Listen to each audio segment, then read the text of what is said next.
നിങ്ങളൊരു റിലേഷൻഷിപ്പിലായിരിക്കാം അല്ലെങ്കിൽ ഒരു വിവാഹ ബന്ധത്തിലായിരിക്കാം. പക്ഷേ ഇപ്പോഴും ഒരു ലോൺലിനെസ് ഫീൽ ചെയ്യുന്ന ഒരു വ്യക്തിയാണോ?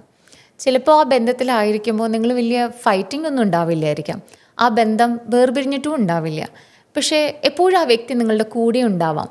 Deep inside something feels missing.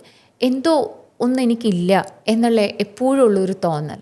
ഇതിനെ പറയുന്ന പേരാണ് emotional starvation. You crave presence. അദ്ദേഹം അവിടെ ഉണ്ട് എങ്കിൽ പോലും ആ പ്രസൻസ് അവിടെ ഉണ്ട്, ഫിസിക്കലി ഉണ്ട്. But they are distracted. നിങ്ങൾക്കത് ഫീൽ ചെയ്യാൻ പറ്റുന്നില്ല. നിങ്ങൾക്ക് എപ്പോഴും ഒരു റീഅഷ്വറൻസ് ആവശ്യമാണ്. പക്ഷേ ആ റീഅഷ്വറൻസ് അവരിൽ നിന്ന് കിട്ടുന്നില്ല. നിങ്ങൾ ഒരുപാട് അവരോട് സംസാരിക്കുന്നുണ്ട്, പക്ഷെ നിങ്ങളെ കേട്ടതായിട്ട് നിങ്ങൾക്ക് ഫീൽ ചെയ്യുന്നില്ല. നിങ്ങളൊരു ടച്ച് ആഗ്രഹിക്കുന്നുണ്ട്, പക്ഷെ you don't feel held.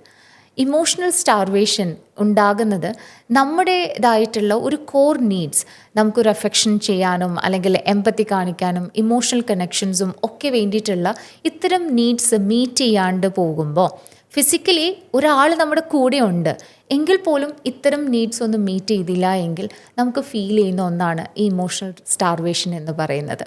Doctor Sue Johnson, founder of emotional focus therapy, അദ്ദേഹം പറയുന്നത് ഇങ്ങനെയാണ്: we are wired for bonding. Emotional unavailability doesn't just hurt, it starves our nervous system.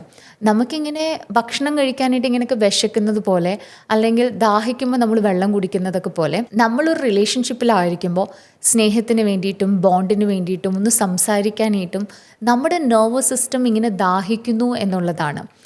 And നമ്മൾ മനസ്സിലാക്കണം, A hunger four love that feels real. അതൊരു drama Queen ആയതുകൊണ്ടിട്ടോ അല്ലെങ്കിൽ it is too much എന്ന് പറയാൻ വേണ്ടിയിട്ടോ അല്ല. എല്ലാ മനുഷ്യരും കടന്നു പോകുന്ന ഒരവസ്ഥയാണ്. അതുകൊണ്ടിട്ട് just check in your relationship. Are you emotionally starved? Are you really hungry in your relationship?